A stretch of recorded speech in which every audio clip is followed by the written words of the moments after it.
उदाहरण से बात समझ में आ जाती है। एक दो मित्र थे, स्कूल में साथ पढ़ते थे। जब थोड़े सयाने हुए तो एक गलत मार्ग में चला गया, धनी घर का था, शराब पीना, वैश्यागमन करना, जुआ खेलना, बस ऊट पटांग गलत। और एक था गरीब घर का था, वो गंगा नहाना, नाम जप करना, मंदिर जाना, ऐसे शुरू कर दिया। अब जो जिस मार्ग में चलता है उसमें उसकी और बढ़ोतरी होती, वो और गंदा, ये और भगत। तो इसने ब्याह भी नहीं किया, नाम जप, और वो तो मतलब जितनी गंदगी। एक दिन दोनों मित्रों की मिलान हो रही थी, वो उधर से आ रहा था और ये इधर गंगा नहा के नाम जप करते हुए जा रहे थे। तो ये देखा मित्र से इतना बड़ा खजूर, खजूर काटा होता है ना, इतना बड़ा काटा पार कर गया। वो भगवान का नाम लेते हुए बैठ गए और वो लांग बूट पहने हुए नशे में एकदम। बोले देख लिया तेरे भगवान ने क्या किया, पूरा जीवन हो गया ना गंगा नहाते हुए, अब क्या, देख देख मेरे पास वैभव, क्या कमी है। लोग जहां जाते चार लोग आओ आओ बैठते हैं, मौज मस्ती, कहते थे हमारे साथ रहे, मौज मस्ती में रहेगा। अब इतना कह के तो चला गया। 4 कदम बढ़ने पर उसको एक अटैची मिली जिसमें हीरे थे। लौट के फिर आए, बोले देख रहे तेरे कांटा लगाओ मेरे हीरे। अब तो उसका विश्वास नष्ट हो गया कि यार मतलब वास्तविक कुछ नहीं है ये सब, गंगा नहाना है सब, चला गया। इतने में जब किसी का विश्वास टूटता है तो भगवान उसको, जैसे आपको यहां भेज दिया, या भगवान स्वयं समझा देंगे, क्योंकि विश्वास भगवान पे किया ना तो वही समझा। ये ड्यूटी है उनकी, वो समझा देते। कोई ऐसा शास्त्र पढ़वा देंगे, कोई प्रवचन सुनवा देंगे, अच्छा ऐसा आपके या अंदर ही विवेक जागृत, ये उनके हाथ का बात है, वो क्या करते हैं। भगवान एक ब्राह्मण के रूप में वयोवृद्ध तपस्वी, अरे बेटा तुम्हारे कांटा लग गया क्या, राम राम। बोले नाम मत लो, पूरा जीवन हो गया नाम लेते हुए, हमको क्या मिला। वो हमारा मित्र है, शराब पीता, व्यभिचार करता है, नाना प्रकार के, और देखो उसे अटैची में यहाँ भोजन की व्यवस्था नहीं, पूरा जीवन हो गए।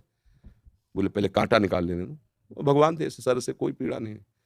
कहा बेटा तुम देखना चाहते हो कि उसको ऐसा क्यों है, तुम्हें ऐसा क्यों है। तो जैसे टीवी चल दे ना सीरियल, ये देखो, चिप लगा दे तो पूरा सीन, और उसको पूर्व जन्म का सीन दिखाई देने लगा कि ऐसा भयानक पापाचरण पूर्व जन्म किया था, इस जन्म में इसी क्षण सूली की सजा मिलनी थी। उससे पूर्व में राजा लोग सूली की सजा देते थे। सूली के एक भाले जैसा यंत्र ऊपर से जाके छोड़ दो, गुदा द्वार में ऐसे घुस जाए, वो तड़पता हुआ कितने घंटों में, मतलब बहुत बुरी मृत्यु, बहुत बुरी मृत्यु, जैसे क्रूश की सजा, गाड़ दे, बहुत बुरी मृत्यु। वो तुम्हारे इस भजन के प्रभाव से सारे पाप नष्ट हो गए, एक खजूर के कांटे में निकल गया। अब तुम्हारे पाप नष्ट हो गए, अब ये पुण्य और पीछे का पुण्य दोनों मिल रहे हैं। आगे चलकर तुम्हारी ऐसी उन्नति होगी जो सदा सदा के लिए सुख प्रदान करेगी। और इसका पूर्व जन्म का इतना पुण्य था कि इस समय इस प्रांत का ये राजा होता, पर इसने व्यभिचार करके पाप करके सारे पुण्य नष्ट कर दिए।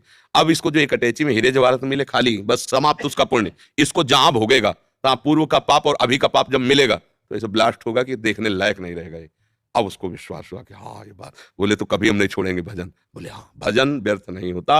वर्तमान में देखा जाता है कि सत्य से चलने वाला, भजन करने वाला दुखी हो सकता है, और गंदा आचरण करने वाला बढ़िया। पर ध्यान रखना, वो बढ़िया तब तक है जब उसका पूर्व का पुण्य चल रहा है, जहां वो खत्म हुआ फिर देख लेना क्या बढ़िया है। हमने कई बार सत्संग में भी बताया कि एक पूर्वाश्रम में जब हम थे तो वहां आते थे ठाकुर राघवेंद्र सिंह, थे भी ऐसे ही, रखिए एकदम 20 आदमी राइफल लिए उनके पीछे चले, जब जैसा मन है जिसको जूते से पिटवा दिया, जिसकी माई बहन की तरफ गंदी दृष्टि उठवा लिया। और उनका भाई सुरेंद्र राक्षस समझो, ये मतलब कोई कथा नहीं कह रहे, घटना, हंसिया से काट देता था बड़े बड़ों को चीर। और बड़े बड़े अधिकारी वो जमींदार उनके यहाँ, मतलब महल बना हुआ, आज भी महल बना हुआ है उनका। समय जब गिरा तो बड़े वाले को ये एड्स, राघवेंद्र सिंह को, अब मुंह छुपाए, कानपुर में दवाइयां चल, वो मरा। जे भी मरा तो विरोधी जनों ने चील की तरह छोटे वाले को नोच डाला, वो मरा। अब सारी जागीर में केवल बहुएं, वो भी खेत नहीं जुत सकते क्योंकि हजारों को पीड़ा दी थी ना। परती पड़े, परती माने कोई जमीन में अन्न नहीं उपजा सकता, खाने को दुर्लभ है, कोठी में रहते, कोई सहयोग करने आ गए ना। रावण की खोपड़ी को जब बंदर लात मारते थे ना, कटी खोपड़ी, तो मंदोदरी रो के कह रही थी, राम विमुख हस हाल तुम्हारा और रहा न कोकुल रोवन यहाँ। एक समय था कि जब चलता था रावण तो पृथ्वी कांपती थी, दिग्गज चिकाड़ते थे। वही भगवान के विमुख जब हुआ तो लात मारते थे खोपड़ी में, फुटबॉल की तरह रावण की खोपड़ियां। हाँ, राम विमुख हस हाल। तो हम लोग क्या वर्तमान को देख करके अंजाद लगा लेते हैं गलत है या सही।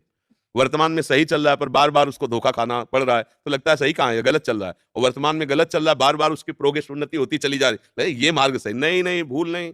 सत मार्ग कभी गलत नहीं हो सकता और गलत मार्ग कभी सत्य नहीं हो सकता, और सत्य की कभी पराजय नहीं है। थोड़े दिन देखो, पांडवों को वनवास हुआ, लेकिन हस्तिनापुर का चक्रवर्ती सम्राट का अभिषेक महाराज युधिष्ठिर को ही हुआ, काट के फेंक देंगे पूरा परिवार कौरवों का, है ना।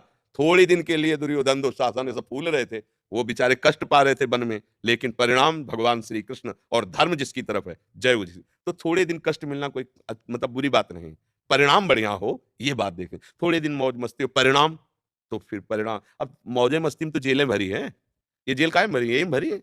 बुद्धि भ्रष्ट हो गई, गलती कर दी, आजीवन सजा, आजीवन कारावास। भैया कभी अपने विश्वास को विचलित मत होने देना, है ना? वो ऐसी शक्ति हमें दे न दाता, मन का विश्वास कमज़ोर होना। कहीं से भी बात हो अपनी बात, अये हे प्रभु मुझे ऐसी सामर्थ्य दो कि आपके प्रति कभी मन का विश्वास कमज़ोर ना हो।